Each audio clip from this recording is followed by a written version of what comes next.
በቀድሞ የኢትዮ ቴሌኮም ሰራተኞች የተቋቋመው ህዳሴ ቴሌኮም አክሲዮን ማህበር ባለፉት ዓመታት ኪሳራ እየጻፈ በመምጣቱ ከ5 ዓመታት በላይ የትርፍ ድርሻ ክፍፍል መስጠት ያለመቻሉንና የ2017 የሂሳብ ዓመት የኦዲት ሪፖርት ማወዛገቡ ተጠቆመ። የኮንትራት ሰራተኞች እንዲቀነሱ ተወስኗል። ከአክሲዮን ማህበሩ አባላት የተገኘው መረጃ እንደሚመለከተው ኩባንያው በተከታታይ ዓመታት የገጠመው ኪሳራ ለባለ አክሲዮኖች ትርፍ ለማከፋፈል እንዳይቻል ከማድረጉም በላይ በቅርቡ ይፋ የተደረገው የ2017 የሂሳብ ዓመት ሪፖርት በቦርዱና በኦዲተሩ ከቀረቡት የሂሳብ ሪፖርቶች ጋር የሚጣረሱ መገኘታቸው ሌላ አለመግባባትን ፈጥሯል። የኩባንያው ባለ አክሲዮኖች እንደሚገልጹት በዘንድሮ ጠቅላላ ጉባኤ በቀረበው የሂሳብ ሪፖርት ላይ ውዝግብ ሊፈጠር የቻለው በማኔጅመንቱ ተሰርቶ በቦርዱ በኩል የቀረበው የሂሳብ ሪፖርት ኩባንያ ከኪሳራ ወጥቶ አትራፊ መሆኑን የሚጠቁሙ ሲሆን ኦዲተሩ ያቀረበው ሪፖርት ደግሞ ኩባንያው 2017 ሂሳብ ዓመት ከ146 ሚሊዮን ብር በላይ መክሰሩን የሚያመለክት በመሆኑ ነው።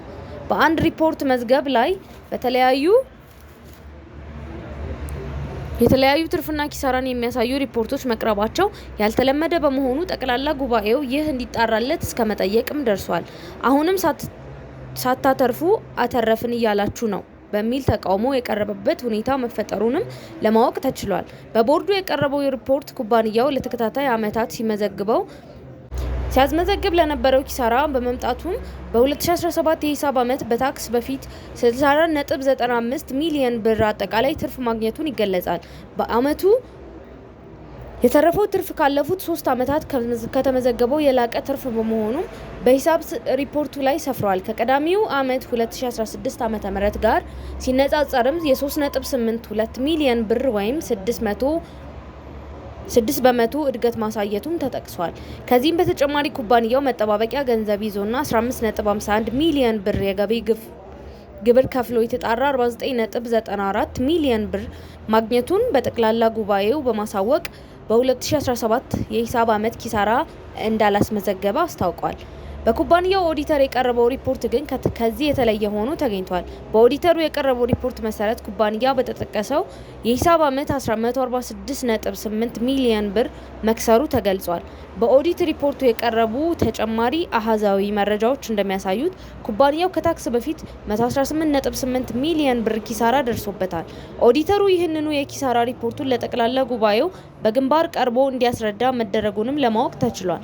የኩባንያው 2019 የሂሳብ ዓመት ሂሳብ በተመለከተ ሁለት ትርፍና ኪሳራ የሚያሳዩ ሪፖርቶች መቅረባቸው በኩባንያው ውስጥ ያለውን ችግር ያሳያል የሚሉት ባለአክሲዮኖች ኩባንያው አሁንም አትራፊ ነው ተብሎ በማኔጅመንቱ የቀረበው ሪፖርት እንደሚጠራጠሩት ሳይገልጹ አላለፉም። ኪሳራና ትርፍ የያዘ ሪፖርት ለጠቅላላ ጉባኤው እንዴት እንደቀረበና ለምን እንዲህ እንደሆነ ያነጋገርናቸው የህዳሴ ቴሌኮም ስራ አስኪያጅ አቶ አንተነህ አጋር ችግሩ ስለመከሰቱ አምነው የተለያዩ ቁጥሮች የሚያሳዩ የሂሳብ ሪፖርቶች ሊቀርቡ የቻሉበትን ምክንያት አብራርተዋል። እንደ ስራ አስኪያጁ ገለጻ ክፍተቱ የተፈጠረው ኩባንያው ለኢትዮ ቴሌኮም ከሚሰጠው የተሽከርካሪ ጥገና አገልግሎት ጋር የተገናኘ ወጪ በማኔጅመንቱ በቀረበው የሂሳብ ሪፖርት ላይ ሲያካትት የውጭ ኦዲተሩ ባቀረበው ሪፖርት ላይ በወጪነት ባለመያዙ የተፈጠረ ችግር በመሆኑም አስረድቷል። ኩባንያው ማኔጅመንት የተሰራው ሪፖርት ትርፍ ሊያሳይ የቻለው ይህ የአገልግሎት ወጪ በማካተት የሰራ በመሆኑ ነው በማለት ክፍተቱ የተፈጠረበትን ምክንያት አቶ አንተነህ አስረድተዋል። ኦዲተሩ ለጠቅላላ ጉባኤው በሰጠው አስተያየት በልዩነት መንስኤ ነው የተባለውን ወጪ ስለተመለከተ መረጃ እንዳልቀረበለት መግለጹን የተናገሩት አቶ አንተነህ ይህንን ተከትሎም ጠቅላላ ጉባኤው የኩባንያውን ሂሳብ በሌላ ወጪ የውጭ ኦዲተር እንዲሰራ መወሰኑን ገልጸዋል። አቶ አንተነህ እንደገለጹም በጠቅላላ ጉባኤው ውሳኔ መሰረት የኩባንያው ሂሳብ በድጋሚ ኦዲት ለማድረግ የውጭ ኦዲተር መረጣ እየተደረገ ነው ብለዋል። ለ5 ዓመታት ዲቪደንድ ሳይከፈል ለምን ቀረ ለሚለው ጥያቄ አቶ አንተነህ የትርፍ ድርሻ ክፍፍል የሚደረገው ኩባንያው ሲያተርፍ እንደሆነ አመልክተዋል። ለተወሰኑ ዓመታት ትርፍ አልነበረም ያሉት አቶ አንተነህ በተለይ በ2 ዓመታት በፊት በኩባንያ ትርፋማ እንዳልነበር ጠቅሰው ከዚህ በኋላ ትርፍ ቢኖር እንኳን የትርፍ ድርሻ ማከፋፈል የሚቻለው በመጀመሪያ በንግድ ሕጉ መሰረት የኪሳራ ማካካሻ ከተደረገ በኋላ እንደሆነ ገልጸዋል። በመሆኑም የትርፍ ድርሻ ሊከፈል ያልቻለው የተገኘው ትርፍ ቀድሞ ለነበረው ኪሳራ ማካካሻ በመዋሉ እንደሆነ ተናግረዋል። እንዲህ ያሉ ጉዳዮች እየተከሰቱ ባሉበት ሁኔታ ኩባንያው ወጪን ለመቀነስ በሚል አንዳንድ እርምጃዎች እየወሰደ መሆኑን እየገለጸ ሲሆን ከነዚህ እርምጃዎች አንዱ የኮንትራት ሰራተኞችን ማሰናበት ነው። የኮንትራት ሰራተኞች ውል ስለማቋረጡ የሚገልጸውን በየዲስትሪክቱ በተለካው ደብዳቤ ግን ለውሉ መቋረጥ የተሰጠው ምክንያት ከሚሰጣቸው ኩባንያው አገልግሎቶች ውስጥ የቫውቸር ካርድ ምርት በከፍተኛ ደረጃ አቅርቦቱ በመቀነሱና እየቆመ በመሆኑ ውሉን ስለመቀጠል ያልቻለ ስለመሆኑ የሚያመለክት ነው። በኩባንያው ስራ አስኪያጅ አቶ አንተነህ ጋር የተጻፈው ደብዳቤ በግልጽ እንዳመለከቱት ግን እነዚህ ሰራተኞች የምርት ክምችት ለማቃለልና ከዚህ ጋር የተያያዙ ስራዎችን ለማሰራት ሲባል በሽያጭና በሌሎች መደቦች ላይ በኮንትራት ሰራተኞች የተቀጠሩ ናቸው ይላሉ። በአሁኑ ወቅት የቫውቸር ካርድ ምርት በከፍተኛ ደረጃ አቅርቦት የቀነሰና የቆመ በመሆኑ እንዲሁም ሌሎች ምርቶችን አስመልክቶ የሚሰጠው ታርጌት በእጅጉ የቀነሰ በመሆኑ ለዚህ ተግባር የተቀጠሩ ሰራተኞችን ይዞ መቀጠል በኩባንያው ላይ ከፍተኛ ጉዳት የሚያስከትል ለመሆኑ መቀነሳታቸውን አመልክተዋል። በዚህ መሰረት በየዲስትሪክቱ ያሉ የስራ ኃላፊዎች በኮንትራት የተቀጠሩ የስራ ውላቸው ያለቀ የኮንትራት ሰራተኞች ውላቸው እንዳይታደስ የስራ ውላቸው ያልደረሰ በስራ ውል መሰረት ተገቢው ማስጠንቀቂያ ተሰጥቷቸው ወይም የማስጠንቀቂያ ጊዜ ገንዘብ እንዲከፈላቸው ተደርጎ በተጠቀሰው ስነ ስርዓት መሰረት እንደ አውሮፓውያን አቆጣጠር የካቲት 01 ቀን 2026 ጀምሮ የስራ ውላቸው እንዲቋረጥ ስለመወሰኑ ይህንኑ የዋና ስራ አስኪያጁ ደብዳቤ አስመልክቷል።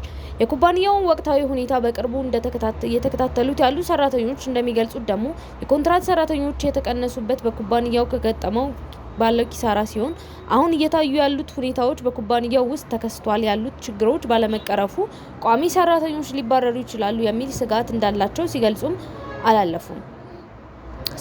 አላለፉም። አንዳንድ ቋሚ የስራ ኃላፊዎችም ከስራ መባረራቸው ስጋቱ እንዲጨምርም አድርጓል ይላሉ። አቶ አንተነህ እንዲህ ባሉ አስተያየቶች በሰጡት ምላሽ እንዲቀነሱ የተወሰኑት የኮንትራት ሰራተኞች ብቻ ናቸው። ይህ የሆነው የኮንትራት ስራቸው ስላለቀ ሲሆን ቋሚ ሰራተኞችን አለመቀነሳቸውም ገልጸዋል። ነገር ግን በዲሲፕሊንና ከምዝበራ ጋር በተያያዘ በታገዱ ሰራተኞች መኖራቸውም ተናግረዋል። ኩባንያው አሁን ያለበት ደረጃ ያሳስበናል የሚሉ ሰራተኞች ለችግሩ እንደ ምክንያት ከሚጠቅሷቸው ሌሎች ጉዳዮችም አሉ። ከኩባንያው መተዳደሪያ ደንብና አሰራር ውጭ ምርጫ መካሄዱ አንዱ ነው ይላሉ። ኩባንያው ችግር ውስጥ ስለመግባቱ የሚገልጹ ባለአክሲዮኖችም አለ ያሉት ይህ ህገወጥ የሆነ አሰራር መፍትሄ እንዲያገኝ የንግድና ቀጠናዊ ትስስር ሚኒስቴር ጣልቃ እንዲገባ እስከመጠየቅ ጭምር ቢደርሱም አጥጋቢ ምላሽ አልተሰጠንም ይላሉ። አቶ አንተነህ ግን ንግድና ቀጠናዊ ትስስር ሚኒስቴር ለቀረቡ ጥያቄዎች መፍትሄ የሚሆን ምላሽ በመስጠት የተፈጠሩ የተባሉ ችግሮችን የማስተካከያ እርምጃዎች የተወሰደባቸው ነው በማለት በዚህ ዙሪያ የሚቀርቡ ትችቶችን አይቀበሉም። ኩባንያው ውስጥ ችግር አለ፣ መስተካከል አለበት የሚሉ ወገኖች ማህበሩ የዳይሬክተሮች ቦርድ አባላትና የከፍተኛ ማኔጅመንት ኃላፊዎች ኃላፊነታቸውን ግዴታቸውን በአግባቡ ስለማይወጡ ማህበሩ የመፍረስ አደጋ ላይ ስለወደቀ ለሚኒስቴሩ አቤቱታ ለማቅረብ ስለመገደዳቸው ይጠቅሳሉ። የማህበሩ የትርፋማነትና ውጤታማነት በጊዜው እያሽቆለቆለ በመሄዱ በማህበሩ እድገትና ትርፋማነት ከማሳደግ ይልቅ በከፍተኛ አመራሮች መካከል የጥቅም ግጭት እየተፈጠረ ነው። በመሆኑ የማህበሩና የባለአክሲዮኖች መብትና ጥቅም የሚጎዳ በመሆኑ ሁኔታ ህገወጥ ተግባር መንሰራፋቱ ስለቀጠለ መፍትሄ ሊሰጠን ይገባል የሚል አቋም አላቸው። አሁን በስራ ላይ የሚገኘው የዳይሬክተሮች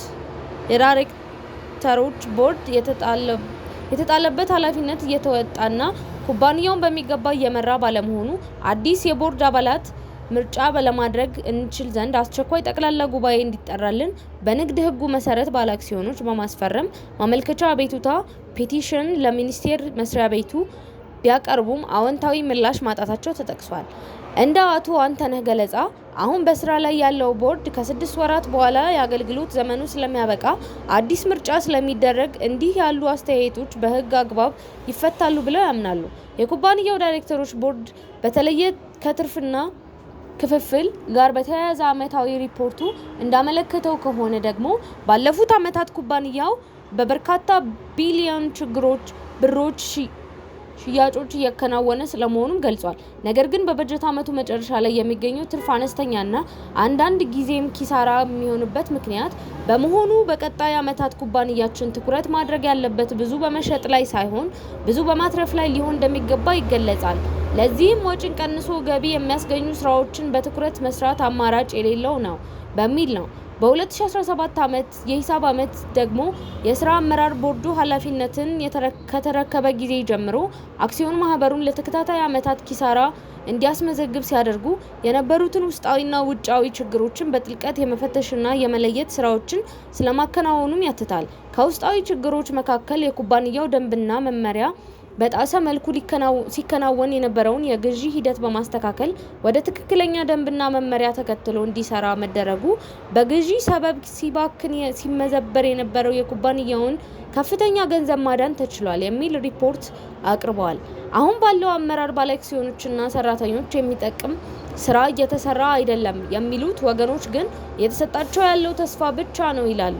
አሁንም የማስተካከያ እርምጃዎች ካልተወሰዱ ኩባንያው በቀጣይነት ላይ ጥርጣሬ እንዳላቸው ሳይገልጹ አላለፉም። አቶ አንተነህ ግን የተለየ ምልከታ ነው ያላቸው። ኩባንያው ለተከታታይ ዓመታት ኪሳራ ቢያጋጥመውም ከዚህ በኋላ ያለ ጥርጥር አትራፊ ሆኖ ይቀጥላል። ትልልቅ ሀብቶች ያፈራና እየተነሳና የቀድሞ ዓመታትን ኪሳራዎችን እያካካሰ የሚመጣ በመሆኑም ከዚህ በኋላ አትራፊ ሆኖ እንዲቀጥል ለባለአክሲዮኖችም ትርፍ የሚከፍል በመሆኑ ምንም ጥርጣሬ የሌለው ጉዳይ ነው በማለት ያስረዳሉ። ህዳሴ ቴሌኮም አክሲዮን ማህበር በዋናነት የኢትዮ ቴሌኮም አገልግሎትን በመረከብና መሸጥ የሚተዳደር ሲሆን የተሽከርካሪ ጥገናና የጽዳት ስራዎችን በመስራት ይታወቃል። ሌሎች በቴክኖሎጂ የተደገፉ አገልግሎቶችንም የሚሰራ ሲሆን አዳዲስና ትርፋማ ባላቸው ተያያዥ ስራዎች ላይ መሰማራቱ ይጠቀሳል። በ2017 የሂሳብ ዓመት ከሞባይል የአየር ሰዓት ለሌሎች አገልግሎቶች ሽያጮች ከ9.95 ቢሊዮን ብር በላይ ገቢ ያገኘ መሆኑ ተጠቅሷል። በሌላ ሀገሪቱ 12 ዲስትሪክቶችና 824 የሽያጭ ማዕከላት